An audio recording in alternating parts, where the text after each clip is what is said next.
Hotel yang berjarak 200 meter dari kantor Polres Jakarta Utara itu terlihat kusam. Begitu juga dengan lobinya. Kesan murah makin terasa karena dinding penyekat yang dijadikan sebagai front office terbuat dari bambu tua berwarna kecoklatan. Di dindingnya tertempel tarif kamar dengan rentang antara Rp50.000 dan Rp100.000. Di bagian bawahnya tertulis Hotel Mawar. Mohon maaf, nama hotel yang sebenarnya kami samarkan. Ada hal janggal di hotel ini. Salah satu kamarnya yang bernomor 17AB telah menghilang atau tidak ada dalam urutan nomor kamar. Menurut seorang petugas hotel, kamarnya sudah tidak ada, sudah dibongkar. Hal ini tentu akan mengundang tanya. Namun bagi mereka yang mengetahui peristiwa 14 tahun lalu di kamar tersebut, pasti akan memakluminya. 14 tahun yang lalu, tepatnya tanggal 17 Januari 2008, para petugas Hotel Mawar dikagetkan oleh temuan bercak darah di lantai hotel. Setelah ditelusuri, ternyata mengarah ke kamar yang terletak di pojok di lantai 2, yakni kamar 17AB. Status kamar tersebut masih disewa orang, tapi ketika diketuk dan dipanggil, tidak ada jawaban. Para petugas pun berinisiatif membuka pintu yang ternyata tak terkunci itu. Tidak ada seorang pun di sana. Kondisinya bersih dan rapi. Karena penasaran, salah seorang petugas melongok ke kolong tempat tidur. Alangkah terkejutnya dia. Di depannya terbujur kaku bersimbah darah tubuh perempuan tanpa kepala. Polisi yang dihubungi lantas melakukan penyelidikan. Berdasarkan kesaksian petugas kasir, sebelumnya perempuan yang sudah menjadi mayat tersebut menginap bersama seorang pria. Seorang petugas lain juga menyatakan sempat bertemu pria tersebut yang terlihat terburu-buru meninggalkan hotel. Saat ditanya petugas hotel, dia hanya menjawab kalau besok dia akan kesini lagi. Sayangnya, identitas pria bertubuh tinggi dan kurus, berambut hitam pendek serta berkulit putih tersebut tidak tercatat. Begitu pula dengan perempuan tanpa kepala yang memiliki ciri-ciri berkulit sawo matang, bertubuh gemuk, tinggi sekitar 165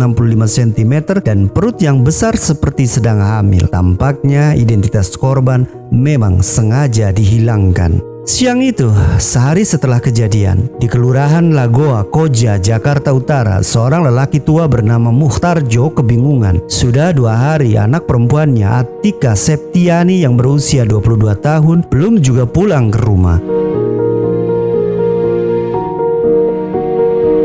2 hari sebelumnya Atika pamitan seperti biasa pergi ke tempat kerjanya di kawasan Berikat Nusantara di wilayah Cakung. Baru pada hari kedua, dia menerima pesan SMS di ponselnya. SMS dari Atika yang mengabarkan bahwa dirinya sedang sakit dan berada di Sukabumi karena urusan pekerjaan. Kabar ini sedikit membuat tenang perasaan Muhtarjo. Maklum, anaknya memang sering pergi ke sana untuk keperluan pekerjaan. Tapi perasaan tenang itu hanya sementara sebab saat dihubungi, Atika tak pernah mengangkat telepon atau membalas SMS. Diburu rasa penasaran, Muhtarjo lalu mendatangi perusahaan tempat anak perempuannya bekerja, PT Kaho Indah Citra Garmen, yang berlokasi di kawasan KBN Cakung, Jakarta Utara itu. Ternyata pihak keamanan perusahaan itu menjelaskan bahwa tidak ada jadwal kerja karyawan ke Sukabumi. Muhtarjo pun bertambah panik dan cemas.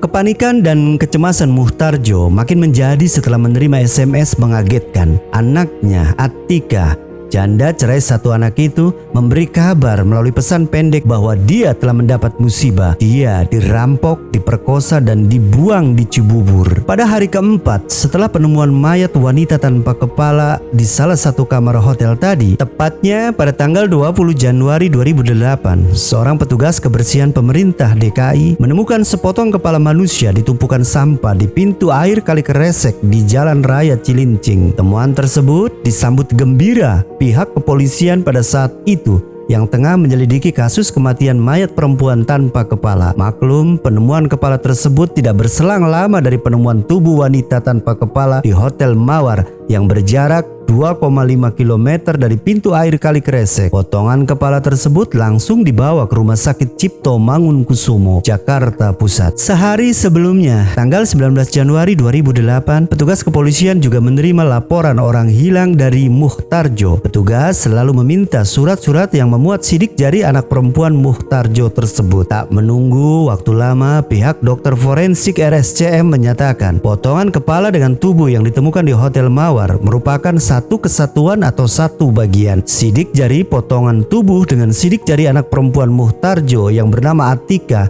yang sebelumnya sudah dilaporkan sebagai orang hilang ternyata sudah sesuai dan memiliki kesamaan. Bahkan saksi dari Hotel Mawar juga menyatakan bahwa wajah perempuan yang menginap di kamar 17AB sesuai dengan foto anak perempuan Muhtarjo.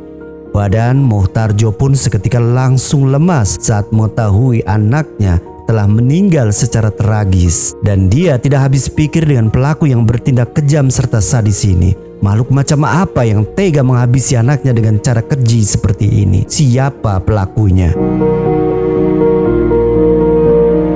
April 2007 atau 9 bulan sebelum peristiwa tragis di Hotel Mawar, seorang pria berusia 27 tahun, Zaki Aprizal Nur Faizin bersama seorang temannya menemukan bon belanja dan memuat sebuah nomor ponsel di dalamnya. Iseng-iseng teman Zaki menghubungi nomor tersebut memakai ponsel Zaki. Dia mengaku sebagai mahasiswa Trisakti jurusan akuntansi dan bekerja sebagai sales marketing di sebuah bank di Jakarta. Pemilik nomor ponsel tersebut seorang perempuan. Teman Zaki pun merasa senang karena perempuan pemilik nomor yang tidak sengaja ditemukan itu sangat enak diajak ngobrol dan gampang dihubungi kapanpun teman Zaki menelponnya.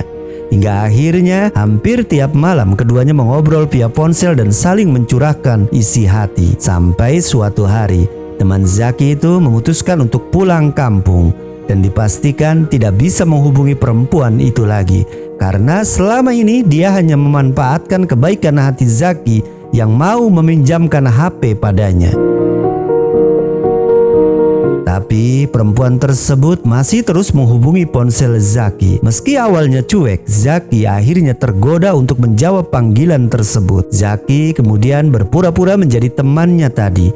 Tadinya dia keterusan dan sampai lupa dengan statusnya yang telah berkeluarga dan dikaruniai satu anak. Komunikasi dua insan yang tidak pernah bertemu tersebut berlangsung 3 bulan. Hingga akhirnya keduanya memutuskan untuk bertemu di Pulau Gadung, Jakarta Timur pada Juli 2007. "Saya janda mas, mempunyai 1 anak loh," ujar perempuan yang ternyata bernama Atika Septiani tersebut. Zaki kaget, tapi dia tetap menyembunyikan identitasnya dan terus melanjutkan permainan. Hingga suatu hari mereka berdua sepakat berpacaran. Setelah menjalin asmara selama 3 bulan, Atika mengajak Zaki ke rumahnya untuk diperkenalkan kepada orang tuanya. Melihat keseriusan Atika, Zaki merasa bersalah. Dia lantas mengaku telah memalsukan identitas temannya dan mengaku-ngaku sebagai temannya yang terbiasa telepon dengan Atika. Hanya saja, kenyataan bahwa dia sudah berkeluarga bahkan sudah memiliki anak masih dirahasiakan. Atika tak mempermasalahkan hal itu. "Ya udah, saya terima mas apa adanya. Yang penting mas mau nasihati saya dan mau bertukar pikiran," ujar Atika pada saat itu. Sebuah penyerahan diri yang membuat mereka semakin dekat, bahkan berani melakukan hubungan intim layaknya suami istri tanpa status pernikahan.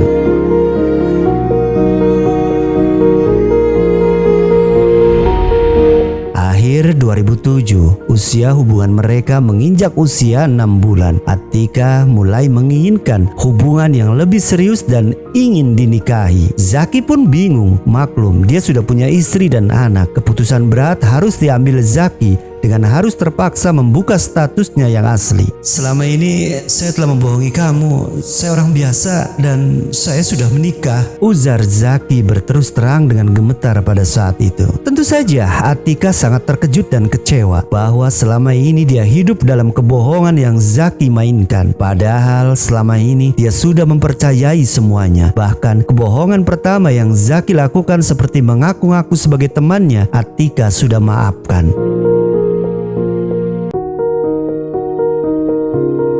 Ternyata kebohongan yang lebih besar masih Zaki mainkan pada saat itu, yang semestinya dia berkata jujur akan semuanya. Penyesalan memang tidak pernah datang di awal ketika Atika sudah memasrahkan segala-galanya pada Zaki. Sejak saat itu keduanya jarang berkomunikasi sampai suatu ketika Atika mendatangi rumah mertua Zaki. Di hadapan mertua Zaki, Atika menceritakan semua tentang hubungannya dengan Zaki. Bahkan keadaan badannya yang sudah berbadan dua karena hamil 3 bulan dia sampaikan juga ke mertua Zaki. Tentu saja mertua Zaki murka, namun mereka juga ingin masalah ini diselesaikan. Kalau memang hamil, Zaki harus bertanggung jawab. Merasa Atika sudah masuk terlalu dalam ke kehidupan rumah tangganya, bahkan sampai berani mendatangi rumah mertuanya, Zaki marah. Zaki pun mendatangi rumah Atika, tapi saat itu Atika tidak ada di rumah. Saat itu juga Zaki memberitahu orang tua Atika mengenai masalahnya. Orang tua Atika marah dan mencaci maki Zaki. Dalam kondisi panas, Zaki dan orang tua Atika sepakat melakukan tes DNA untuk memastikan bahwa anak yang dikandung Atika benar-benar anak Zaki. Saat bertemu Atika di tempat kerjanya, Zaki menyatakan niatnya untuk melakukan tes DNA. Entah kecewa atau marah, Atika justru meninggalkan Zaki dengan pergi ke Sukabumi selama 5 hari dengan alasan pekerjaan. Zaki tersinggung, dia merasa dipermainkan, apalagi kondisinya saat itu sedang tertekan akibat tuntutan dari orang tuanya, istrinya, mertua, dan orang tua Atika. Dalam kondisi stres, Zaki menerima pesan singkat dari seseorang yang mengaku teman Atika. Kalau memang jantan, kamu harus berani, dan kalau benar suka sama Atika, kamu datang ke tempat kerjanya. Isi pesan singkat tersebut. Pesan tersebut langsung dibalas oleh Zaki dan disambut telepon balik oleh Atika. Awalnya percakapan tersebut berlangsung baik. Sayang, di akhir keduanya malah kembali terjadi pertengkaran. Atika memaki dan mengancam Zaki. Selagi saya masih hidup, saya akan cari kamu, Mas. Saya akan hancurin keluarga Mas semua.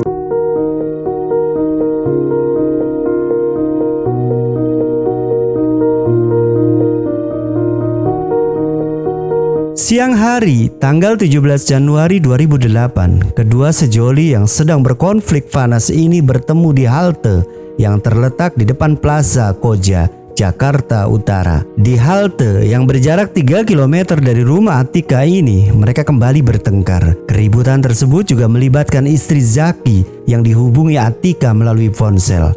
Saat itu Atika memaki-maki istri Zaki. Dengan pikiran kalut dan bingung, Zaki mengajak Atika pergi ke hotel. Sekitar pukul 8 malam mereka tiba di Hotel Mawar. Di dalam kamar 17AB, Atika kembali meminta pertanggungjawaban Zaki. Mas, perut saya makin besar loh, Mas. Saya mau nikah tanpa janin dan minta duit untuk menggugurkan kandungan ini loh, Mas, pinta Atika.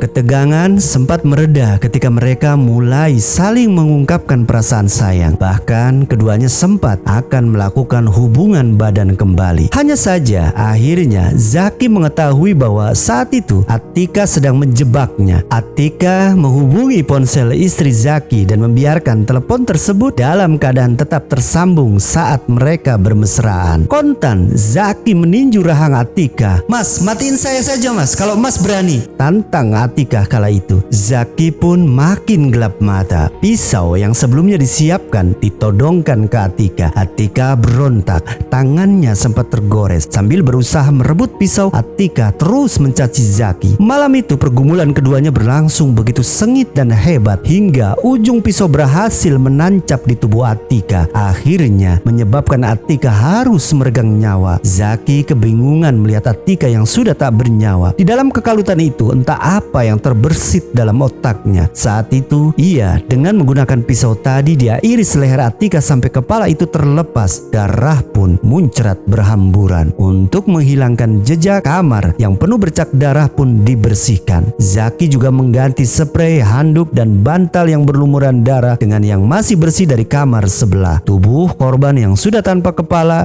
ditaruh di bawah tempat tidur. Potongan kepala korban dan pakaiannya dimasukkan di tas dan dibuang ke Kali Kresek yang terletak di antara Hotel Mawar dan rumah Atika. Sementara uang senilai Rp120.000, ponsel merek Nokia tipe 3220 dan motor Yamaha Jupiter Z milik korban dibawa pulang. Hasil penyelidikan kasus kematian Atika membawa polisi kepada satu nama, Zaki Aprizal Nurpaizin. Namun keberadaan Zaki masih belum bisa diketahui. Sampai akhirnya polisi mencoba menelusuri sinyal ponsel Atika. Ponsel tersebut digunakan Zaki untuk menghindari kecurigaan keluarga Atika dengan mengirim pesan palsu yang menyatakan bahwa dirinya sedang berada di Sukabumi serta mengabarkan bahwa telah dirampok, diperkosa, dan dibuang di Cibubur, Depok, Jawa Barat. Akhirnya ponsel tersebut justru menjadi bumerang bagi Zaki karena mempermudah pihak kepolisian melacak keberadaannya. Pada tanggal 22 Januari 2008 atau hanya berselang 5 hari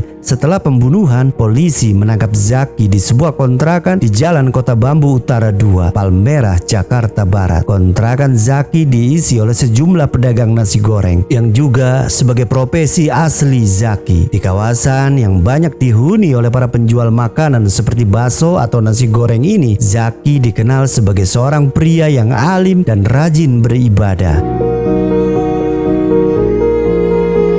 Selain menangkap Zaki, polisi juga menemukan barang bukti berupa KTP, sepeda motor, helm, serta ponsel milik Atika. Ponsel Zaki pun disita sebagai barang bukti beserta sepatunya yang masih terkena bercak darah. Dengan kaos dan celana jeans warna biru, Zaki masuk ke mobil polisi. 8 bulan kemudian, tepatnya pada 8 September 2008, Majelis Hakim Pengadilan Negeri Jakarta Utara memvonis bersalah Zaki Aprizal Nurpaizin dan memberinya hukuman penjara seumur hidup.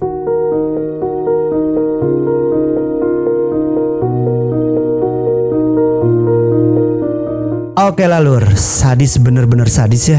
Kisah asmara berakhir tragis. Orang yang di awal menjadi satu-satunya orang yang mampu secara meyakinkan berucap atau mengatakan, "Aku sangat menyayangimu, aku akan menjagamu selalu. Walau Pertalite misalnya gak akan ada lagi, mungkin akan dikonversi lagi, entah bakal jadi apa lagi, namun aku akan tetap ada dan selalu ada dalam hidupmu." Tapi ternyata mampu ya melakukan pembunuhan sadis pada orang terdekatnya. Memang menurut pakar kriminal ya Lur ya, sebagian besar katanya pelaku pembunuhan sadis dengan cara dimutilasi, sebagian besar pelakunya adalah orang terdekat. Biasanya diakibatkan oleh perasaan dendam atau kata-kata provokasi dari korbannya sendiri. Itu kata pakar loh ya. Semoga aja ya Lur, kita selalu bisa menjaga tindakan serta ucapan yang selalu terus memberikan kebahagiaan dan penghargaan kepada orang-orang terdekat kita, sehingga kita akan selalu terhindar dari hal-hal buruk. Baiklah, buat sedulur semua juga yang suka dengan konten ini, bantu klik tombol like ya, dan bagikan video ini ke medsos teman, rekan, kawan, lawan juga boleh, atau mantan sekalian ya. Yang suka nonton channel ini tapi belum berlangganan, tolong deh diinjek tuh ya tombol subscribe-nya biar kami lebih semangat lagi dengan berita-berita lainnya. Yang paling akhir, selalu gak akan bosen, tetap jaga istiqomah dalam sholat 5 waktu ya Lur ya. Apalagi istiqomahnya selalu berjamaah, insya Allah hidup makin berkah. Wassalamualaikum warahmatullahi wabarakatuh.